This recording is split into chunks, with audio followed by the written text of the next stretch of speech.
So, after seeing some other people try and keep track of little screws and widgets while working on phones and other things with lots of tiny little pieces to get track of, I thought I'd show people the technique I've developed for this on an old cell phone.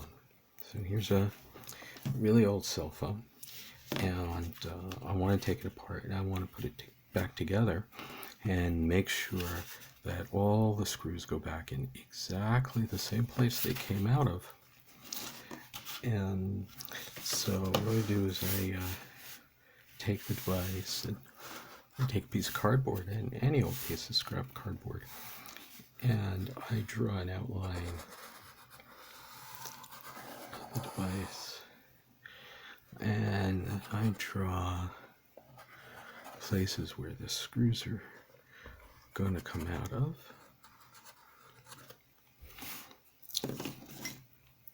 Now, of course, this is a very simple device. Sometimes you have to do multiple drawings as you get in more layers. And so I take the screw, I make a hole in the cardboard, and I just put the screw in the place where it came out of.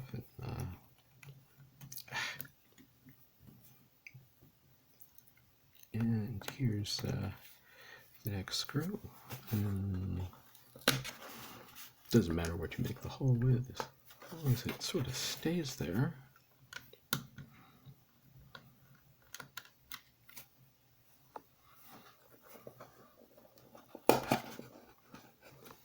And you don't make the hole so big that you don't lose the screw.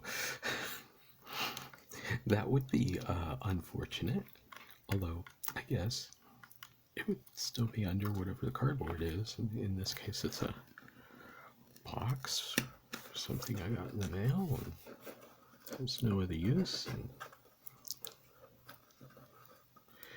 And so there you go. And now when you put it back together, you can put the screws back in the place they came from. You can even write on it the order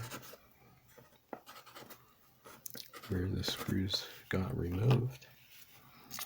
And if you have any little parts and stuff, you can tape them down to the picture. You can even use double-sided tape if you like. Well, that's it for my first YouTube video.